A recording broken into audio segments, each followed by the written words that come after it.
One feature that the host of your meeting might use is breakout rooms. This is a space where all the people who are in the meeting can get put into separate rooms. This can be for discussion or for other purposes. So we wanted to show you just what the experience looks like if the host sends you to a breakout room.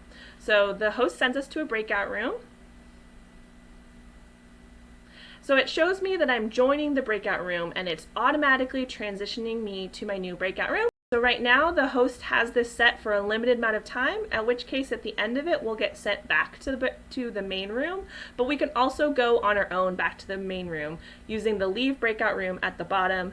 So while we're in the breakout room, only the people who are in this room with us, not the rest of the participants who are there, can see what's happening. We still have the chat feature, all those other features that we are using. But then we can also go back to the main room from here by just going leave breakout room. So off we go.